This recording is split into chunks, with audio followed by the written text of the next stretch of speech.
Hey, what's good everybody? It's Lance again, and today I'm coming at you with yet again another movie review. Today I'm going to do a different type of a film.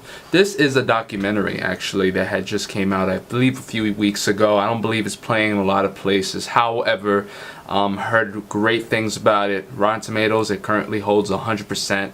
And I just was very curious because I kind of really like the subject matter. This is the documentary McQueen, about the life of, I believe his name was Alexander McQueen.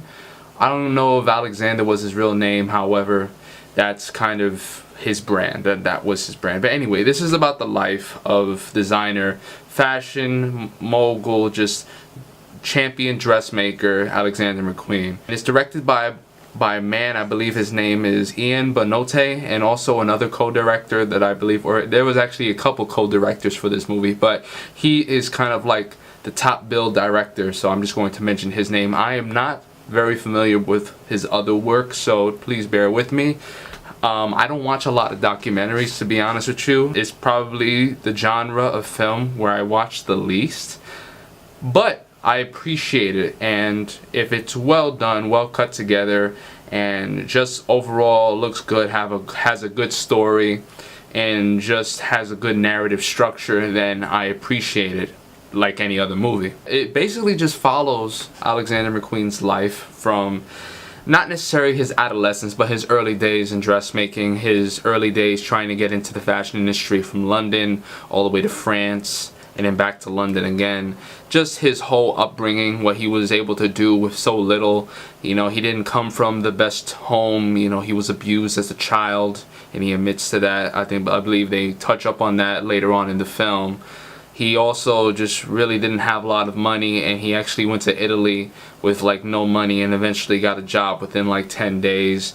He met a whole bunch of people that were in the fashion industry. They kind of helped him out, and he kind of established his whole brand just through working hard and trying to like get as many opportunities as possible. He was a gay man. He was never really satisfied with life. He kind of went through multiple lovers, not necessarily finding the true love that he kind of wanted, and it touches up on that. A lot of his friends actually mentioned how they felt like he was always kind of dissatisfied. He grew very depressed towards his later years.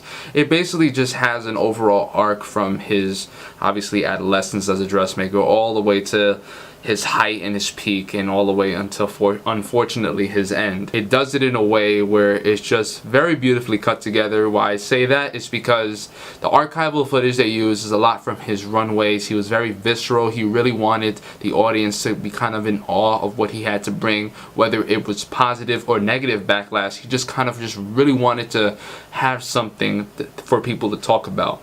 He didn't necessarily care if it was bad or good. He just wanted basically to have his work be presented in the paper, on the news, and just have people talking about it, and he succeeded. The documentary touches up on a lot of people that were very close to him, a lot of close colleagues that he had lived with, that he had worked with, people that he kind of encountered during his days in fashion, and everything kind of intertwined with that. They would have like a lot of great set pieces in which he would just talk about how he was as a person, the way how focused he was in his work, and just a lot of those type of things. How influential he was, how many people adored his work. They mentioned Tom Ford, a lot of celebrities. He was a very big person in the fashion industry, and he basically made his mark from like basically being this broke designer to a millionaire.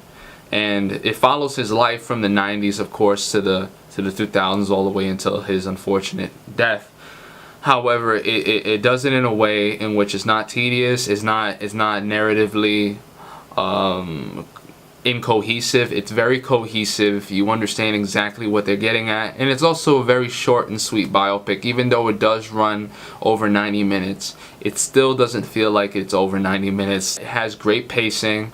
It's, you know, obviously the interviews are shot really well, and it's also edited brilliantly. The way they were able to exhibit a lot of his work in terms of his clothing, it's just great. Honestly, I had no idea how he looked before this film. I always knew that there was a designer named Alexander McQueen. However, I just never really knew about his life. I never knew exactly what he had went through. I never knew exactly what his aesthetic was, because quite frankly, I have zero sense in style. However, I appreciate the fashion industry because I look at it from like as an art form.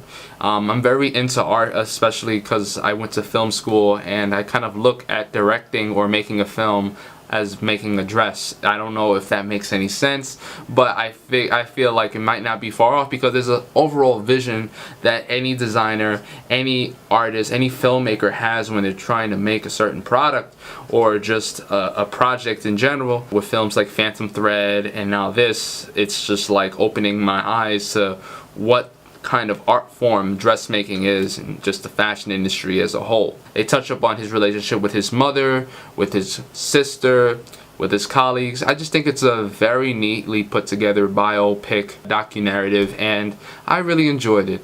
You know, I don't really have much bad to say about it at all, because quite frankly, I'm the type of person that doesn't even watch a lot of documentaries, and the fact that I saw this and didn't mind watching it, I'm just like, yeah, that was a pretty good documentary.